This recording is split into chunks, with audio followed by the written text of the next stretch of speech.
Olá, pessoal. Sejam bem-vindos a mais um vídeo de farmacognosia. Hoje, nós vamos falar sobre um grupo muito interessante de compostos naturais, os taninos. Eles estão presentes em várias plantas e têm diversas aplicações, desde o curtimento de couro até o uso medicinal. Vamos entender melhor o que são taninos, como se classificam e quais são as suas principais propriedades. Para começar, um exemplo clássico do uso dos taninos é o curtimento de couro. Os taninos são responsáveis por transformar peles de animais em couro. Isso porque eles se ligam às proteínas da pele, principalmente o colágeno, tornando o material mais resistente, impermeável e durável. Os taninos são substâncias fenólicas solúveis em água com massa molecular entre 500 e 3.000 Daltons. Eles têm a capacidade de reagir com sais de ferro e de formar complexos insolúveis com alcaloides, gelatina e outras proteínas.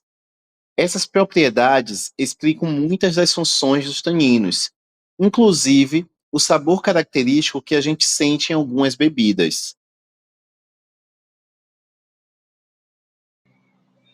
Sabe aquela sensação de boca seca quando a gente toma vinho tinto ou chá preto? Ou, por exemplo, quando a gente come um caju ou uma banana verde? Isso acontece por causa dos taninos. Eles têm sabor adstringente, pois reagem com as proteínas da saliva e formam precipitados. É essa interação que causa a sensação de adstringência na boca. Tradicionalmente, os taninos são divididos em dois grupos principais, com base na sua estrutura química e na origem biosintética. Esses dois grupos são os taninos hidrolisáveis e os taninos condensados. E é justamente sobre esses dois tipos que nós vamos focar a partir de agora.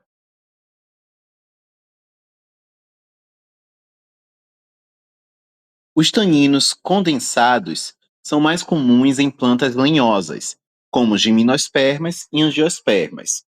Já os idealizáveis aparecem mais em dicotiledôneas herbáceas e lenhosas e podem se acumular em várias partes da planta, nas raízes, cascas, sementes, frutos e folhas. Os taninos idealizáveis são poliésteres formados através da ligação de um açúcar, geralmente a beta-glicose, com várias moléculas de ácidos fenólicos. O ácido fenólico mais comum é o ácido gálico, também conhecido como ácido 3,4,5-trihidroxibenzoico. Os taninos hidrolisáveis se dividem em dois grandes grupos: os galotaninos, ou taninos gálicos, e os elagitaninos, ou taninos elágicos. Nos galotaninos, as moléculas de ácido gálico se ligam à glicose por ligações do tipo éster. O grau de substituição pode variar bastante. Em alguns casos, a molécula chega a ter de 10 a 12 resíduos de ácido gálico ligados à molécula de glicose. Já os elagitaninos, eles são formados por acoplamentos oxidativos do tipo carbono-carbono entre dois resíduos de ácido gálico adjacentes. Esses acoplamentos dão origem ao ácido difênico e, posteriormente, ao ácido elágico. Os elagitaninos são mais comuns na natureza. Nós encontramos esse tipo de tanino na casca e nas folhas de romã, na castanha, em folhas de eucalipto e no carvalho, que, aliás, é usado no envelhecimento de vinhos justamente por causa dos compostos taninos.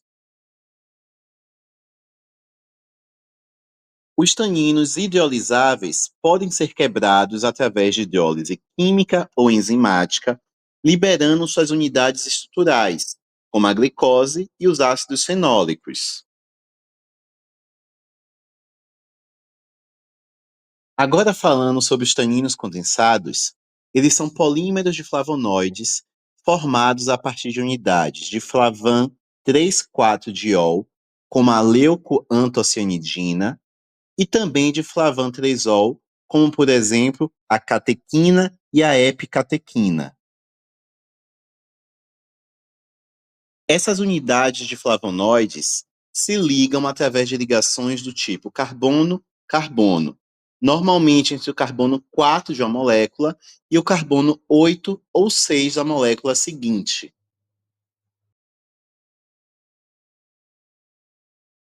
Os taninos condensados só sofrem degradação utilizando ácido mineral diluído e o aquecimento. Quando esses taninos sofrem degradação ácida desta forma, eles originam compostos coloridos, como a cianidina e a delfinidina, que pertencem ao grupo das antocianidinas. Por isso, nós dizemos que os taninos condensados são pró-antocianidinas. Os taninos condensados são mais resistentes à hidrólise do que os taninos hidrolisáveis. Eles estão amplamente distribuídos na natureza, principalmente em plantas lenhosas. Eles representam metade da matéria seca da casca de muitas árvores e são a segunda maior fonte de polifenóis do reino vegetal, perdendo apenas para a lignina. Mas é importante lembrar, quando ingeridos em excesso, os taninos são indigeríveis e podem ter efeito antinutricional.